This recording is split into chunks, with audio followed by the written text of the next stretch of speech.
자기가 하만에게 절을 하지 않았던 모르드게 때문에 어떻게 됩니까? 괘씸죄에 걸려서 유다 민족 전체가 죽게 되는 위기 상황 앞에 놓여 있었고, 그 상황에 이제 어떻게 대처하느냐, 에스더와 모르드게가 금식하자는 거예요. 금식하자는 거죠. 지금 제가 퀴즈를 한번 내볼까요? 에스더가 왕 앞에 나가지 못한 날짜가 며칠일까요? 네, 한 분도 지금 기억을 마음속으로 30일이라 해줘. 30일. 한 달간 못 만났어요. 왕이 불러야 나갈 수 있는데 내가 원해서 갈 수 없는 거예요. 우리로 볼 때는 뭐 그 별거 아닌데 그게 그리 어렵나? 어려워요. 옛날에는 여러분. 네, 어려워요. 저도 부목사 때 제일 가기 싫은 장소가 어딘 줄 아세요? 담임 목사님실. 전화 받으면 내가 뭘 잘못했지 이러면서 걱정과 근심을 하고 가는 거예요. 담임 목사실은 함부로 가는 곳이 아니에요. 최대한 안 가는 게 좋습니다. 막 갈 수 있는 곳이 아니거든요. 그런데 그런 일개 교회 담임 목사실도 그런데 127도를 다스리는 거대한 페르시아 제국의 절대 권력자가 머무는 그 왕궁 안뜰에 아무나 신나게 들어갈 수 없는 거예요. 항상 그 쿠데타와 살인의 위협이 있거든요. 그러니까 호위 무사들이 딱 깔려 있어요. 허락도 없이 팍 들어오면 그냥 죽는 거예요. 네. 왜 들어왔어? 이유도 묻지 않아요. 허락이 없었는데 함부로 들어오면 죽는 거예요. 뭘 그렇게까지 하나? 옛날에는 그랬다니까요. 그런데 에스더가 이제 왕 앞에 가야 돼요. 뭔가 지금 문제를 안고 있잖아요. 하소연을 해야 돼. 그런데 안 불렀기 때문에 갈 수가 없는 거예요. 자, 에스더서 4장 11절을 한번 보겠습니다. 한번 펴보실까요? 성경책 에스더서 4장 11절. 그게 뭐라고 나옵니까? 바로 옆 동네죠. 자, 제가 읽어볼게요. 왕의 신하들과 왕의 각 지방 백성이 다 알거니와 남녀를 막론하고 부름을 받지 아니하고 안뜰에 들어가서 왕에게 나가면 어떻게 해요? 오직 죽이는 법인 거예요. 죽이는 법. 그러니까 내가 가고 싶다고 하는 게 아니라는 거예요. 그래서 살 방법은 뭐냐? 왕이 그 들어온 사람에게 자기가 가지고 있던 황금 지팡이, 금규라 그래요. 금규를 내밀면 얘는 죽이지만 살리라는 신호가 되는 거예요. 근데 무턱대고 들어가면 어떻게 한다? 죽인다는 거예요. 그런데 에스더는 지금 그런 왕의 호출을 30일 동안 받지 못했더라는 거예요. 그런데 모르드게는 너는 가서 얘기를 해야 된다 그러고, 삼촌 나는 지금 사촌 오빠 나는 지금 못 갑니다. 너만 살려고 하지 마라. 이런 이제 그런 뉘앙스의 어떤 대화가 있었단 말이에요. 그럼 좋습니다. 그러면 내가 금식할 테니까 당신들도 밖에서 금식하십시오. 내가 3일간 금식하고 왕께 나가 보겠습니다. 죽으면 죽지요. 그런 느낌인 거예요. 왕이 죽으면 죽겠습니다. 그러니까 목숨 진짜 딱 걸고 나가는 거예요. 근데 나가기 전에 뭘 했다고요? 3일 동안 금식을 하더라는 거예요. 자, 오늘 본문의 1절입니다. 1절이 어떻게 시작합니까? 첫 번째 딱 단어가 제3일에 제3일. 금식을 마친 것 같아요. 아니면 금식이 종료되기 직전. 여러분 제3일 그러면 우리 성도님들 제일 먼저 떠오르는 얘기가 뭐예요? 죽으신 지 3일 만에 부활하신 예수님 생각나죠? 그러니까 3일이라는 이 숫자는 뭔가 뭘 주는 거예요? 희망을 주는 것 같아요. 진짜 좋은 뉘앙스의 어떤 의미가 딱 이 단어 속에 이미, 그러니까 판세가 딱 기울었어요. 굉장히 심각한 상황이지만 금식 후에 에스더가 3일 후에 왕을 만나러 가는 거예요. 왕을 만나러 가기 전에 저는 설교 준비하면서 이 말이 너무 은혜스러웠어요. 1절에 보면 왕후의 뭐를 입다고요? 예복을 갖추는. 왕후의 예복을 갖추는 거, 당연히 왕께 나가야 되니까 잠옷 바르면 못 갈 거 아니에요. 그죠? 그렇지만 이날 입는 옷은 뭐예요? 결기가 가득한, 결심과 결단이 있고 마음에 웅장함과 묵직함이 있는 거예요. 전투를 앞두고 있는 장군이 옷을 입듯 저는 그런 느낌이 들어요.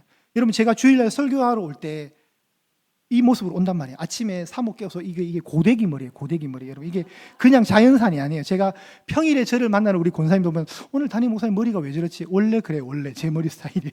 그런데 주일날 뭐 하는 거예요? 설교를 위해서 제가 무장하는 거예요. 무장.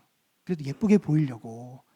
그리고 여러분 잘 보시면 항상 주일날 제가 매는 와이셔츠 색깔은 흰색이에요. 다른 색깔 입는 거 보셨어요? 안 입어요. 사모한테 혼나요. 무조건 흰색이에요. 왜냐하면 제일 깔끔해요. 흰색이. 왜냐하면 이것도 제가 무장하는 거예요.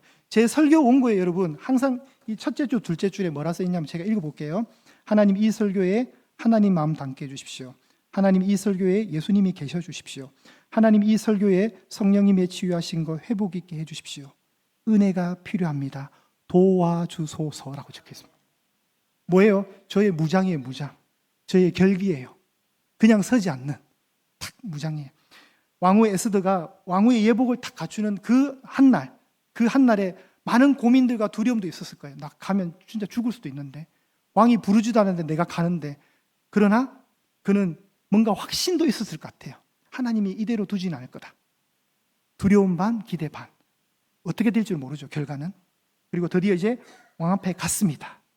2절에 보시면 그 뜰 앞에 서 있는 에스더를 왕이 딱 볼 때 기적이 일어나는 거예요. 2절 보실까요? 왕후 에스더가 뜰에 선 것을 본즉 뭐라고 되어 있습니까? 매우 사랑스러움으로. 왕이 지금 왕후를 며칠 만에 보는 줄 아세요? 며칠 만에? 33일. 나중에 저랑 사진 찍으세요, 밑에서. 네. 33일. 33일 만에 탁 왕후 에스더를 보는데 왕이 이게 너무 좋은 거예요. 어째 그래 사랑스러운지요? 우리 옆에 분 한번 보실까요? 그런 마음이에요, 그런 마음. 그런 마음, 알겠죠? 그런 마음이에요. 이걸 제가 오늘 별명을 지어봤어요. 이게 왕심이에요, 왕심. 왕의 마음. 영심이가 아니라 왕심인 거예요. 그런데 성경에 보면 이걸 어떻게 번역하냐면, 히브리 원문, 우리 구약 성경 히브리 원문에 이렇게 되어 있습니다. 왕이 그녀를 아름답게 본 것이 아니라, 우리는 지금 볼 때 왕이 에스더를 아름답게 보았잖아요, 사랑스럽게. 그게 아니라 에스더가 왕이 보기에 아름다웠대요. 뭔가 좀 다르죠, 여러분? 왕이 주인공이 아니라 에스더가 주인공인 거예요. 여기서 우리가 볼 때 왕이 마치 에스더를 사랑스럽게 봐준 것처럼 보이는 것처럼 보이지만, 실제로는 왕후 에스더가 왕의 눈앞에 아름답게 보였던 거예요. 그러니까 이 무게중심이 왕에게 있는 게 아니에요, 에스더에게 있는 거예요. 이게 문법적으로 그렇게 되어 있어요. 그러니 하나님의 은혜가 왕에게 임했고 하나님의 은혜가 에스더에게 임했다는 거예요. 갑자기 죽일 수도 있는데 그날 제가 볼 때 이 왕심이 되게 기분이 좋았어요. 여러분, 판사님이 아침에 이제 출근하면서 그날 재판을 하게 될 때 제가 들은 얘기거든요, 시절. 판사도 사람이잖아요. 근데 아침 밥 먹고 아내 되시는 분과 싸웠어. 마누라 아내 되시는 분이 바가지를 좀 긁었어요. 그러면 마음에 스크래치가 나겠죠. 뭔가 화가 있는 거예요. 그런 날 딱 재판장에 가서 판결을 딱 하는데 그냥 실형 2년 때릴 것도 그날 감정이 되게 안 좋아. 막 화가 났어. 막. 근데 보니까 더 짜증이 나는 거예요. 사람인지라 4년 때릴 수 있는 거예요.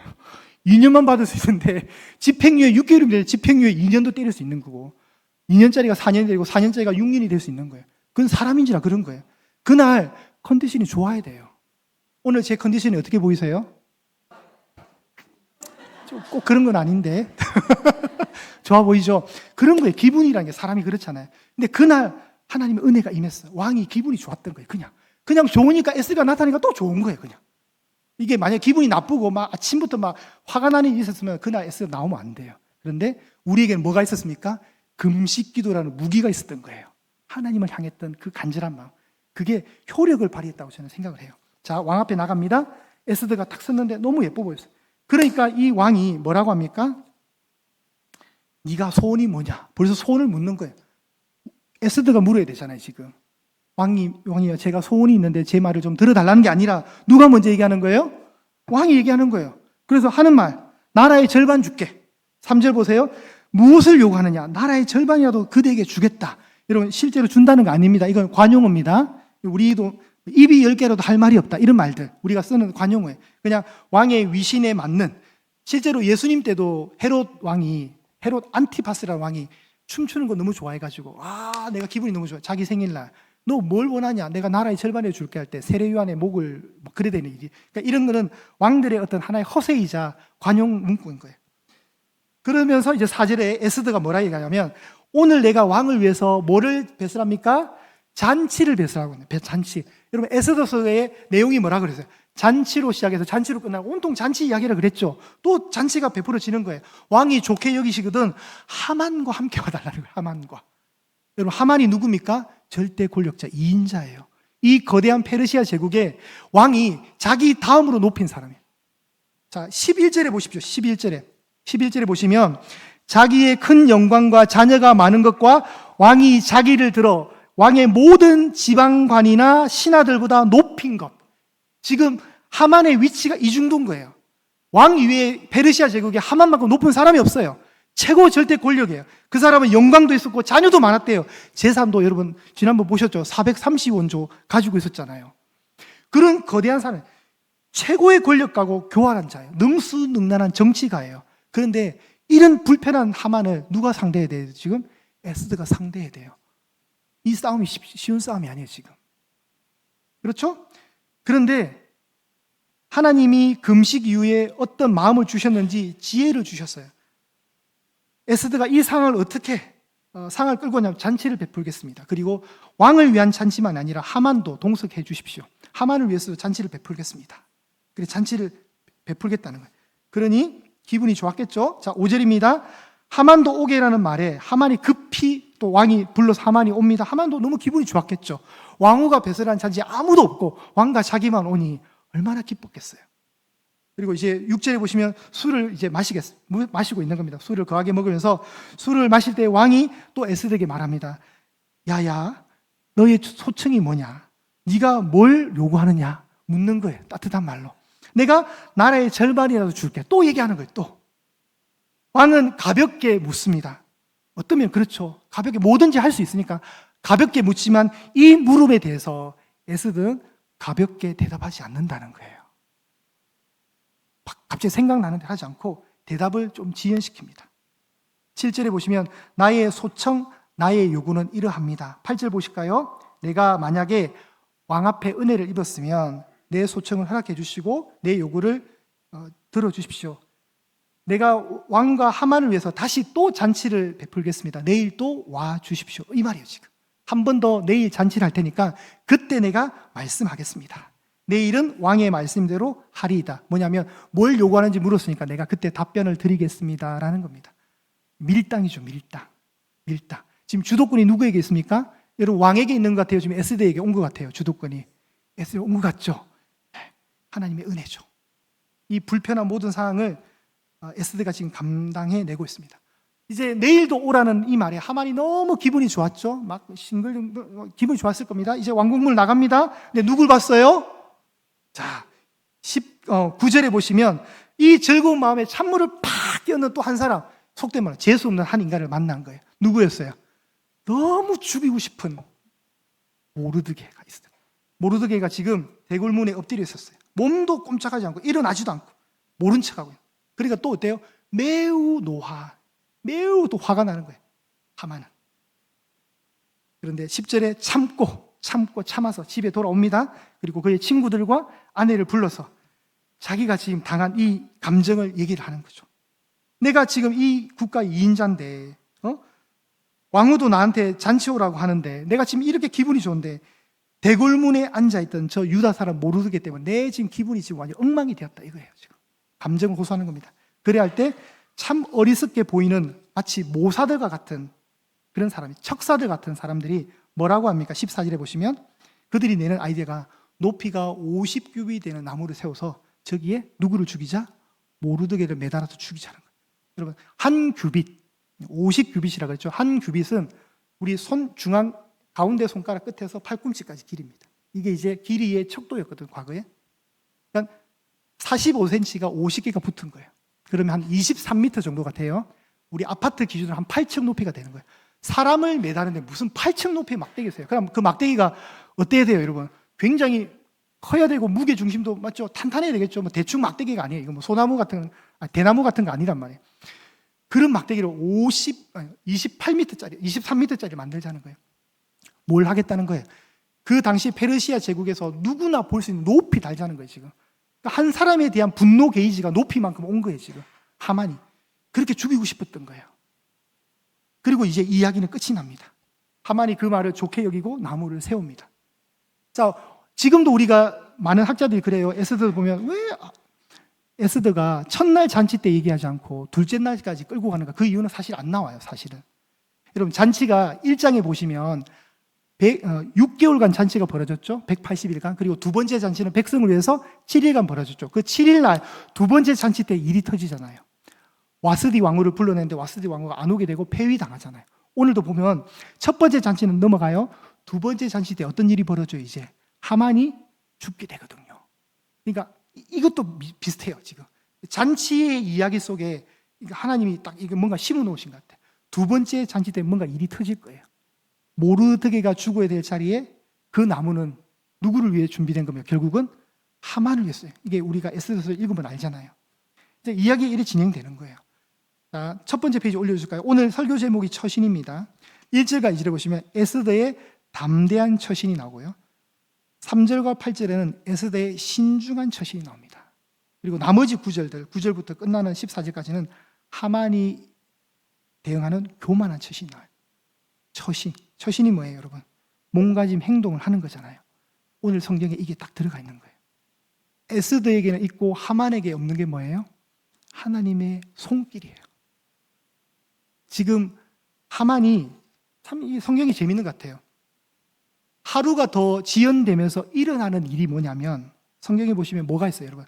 에스더가 첫날에 말하는 것과 둘째 날에 말하는 것의 차이점이 뭘까요? 에스더가 첫날에 요청할 수 있었던 일과 둘째 날 하루를 미뤄서 얘기를 하는 것과 두 가지가 있는데 그 사이에 어떤 일이 납니까, 여러분? 막대기가 세워진다는 거잖아요. 그러니까 이게 하나님 섭리예요. 첫째 날 말해버리면 하만은 나무에 달려 죽지 않겠죠. 그런 일이 벌어지는 거예요. 그렇겠죠? 둘째 날로 미루는 바람에 그 둘째 날 상간에 뭐가 생깁니까? 이들이 50규빗 나무를 만들자고 아이디어를 낸 거예요.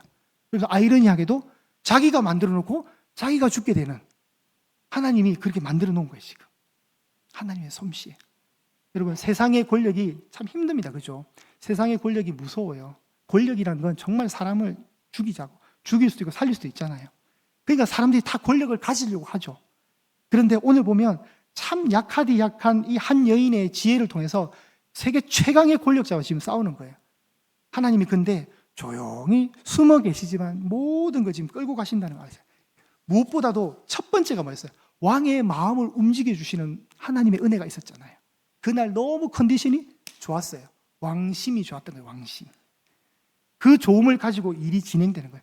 그게 큰 산이었어요. 실제로 에스더가, 여러분 아까 우리가 읽지는 않았지만 왕이 딱 그러잖아요.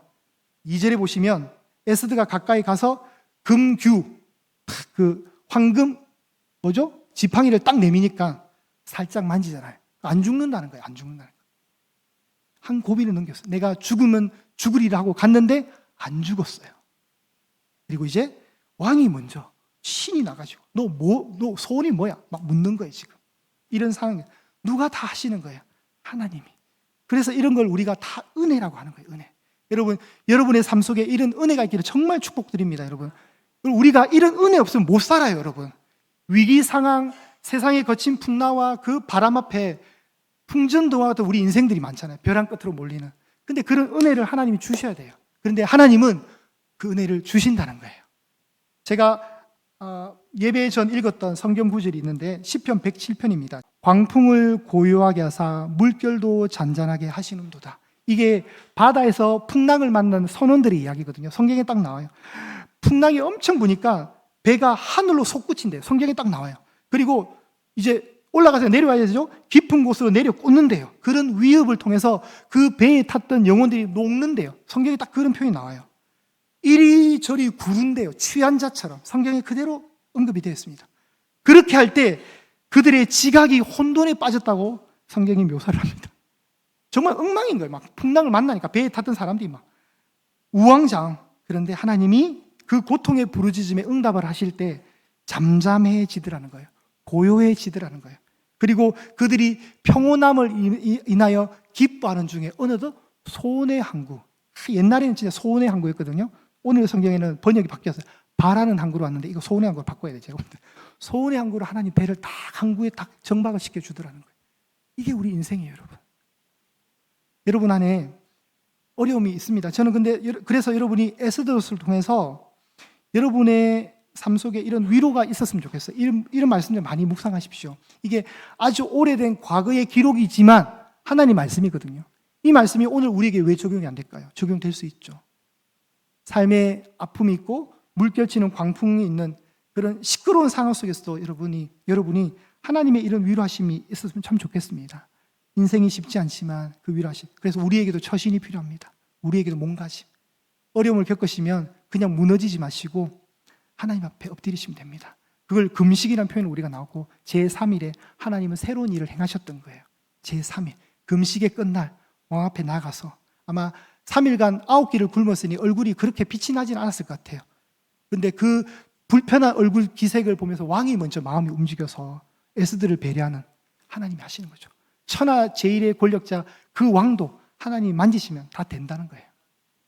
그리고 우리가 나무를 좀 묵상해야 돼요. 나무. 우리가 이 나무 그러면 하만이 이 50규빗 되는 나무 막 세우잖아요. 이 나무를 통해서 우리는 또 본능적으로 뭐가 딱 느껴져요? 십자가를 딱 그려줘요. 십자가. 그 십자가는 정말 심판의 장소, 처형의 장소입니다. 모르드게를 죽이려 했던 그 처형의 장소에 진짜 모르드게 같은 우리가 살아난 거잖아요. 그렇죠? 예수님이 대신 이제 하만 자리에 예수님이 가셔서 돌아가신 거잖아요. 그렇죠? 하만은 진짜 죽어야 되는 존재지만 예수님은 죽으실 분이 아니잖아요. 그런데 세상의 절대 권력 앞에 비굴하게 십자가 앞에서 뒷걸음치지 않고 당당하게 다 몸으로 맞서셨어요. 예수님은 치사하고 비굴하게 타협하지 않았어요. 그 권력 앞에 오히려 더 높은 하나님을 본 거예요. 세상의 권력을 본 것이 아니라 그 권력 뒤에 진짜 강력하게 역사하신 하나님의 거대한 섭리라는 손길, 그 전능자를 바라보시며 예수님은 견뎌내셨던 거예요. 그래서 우리가 이 나무 이야기를 통해서 십자가를 생각할 수 있습니다. 모든 것은 다 하나님의 섭리 속에 이루어지는 겁니다.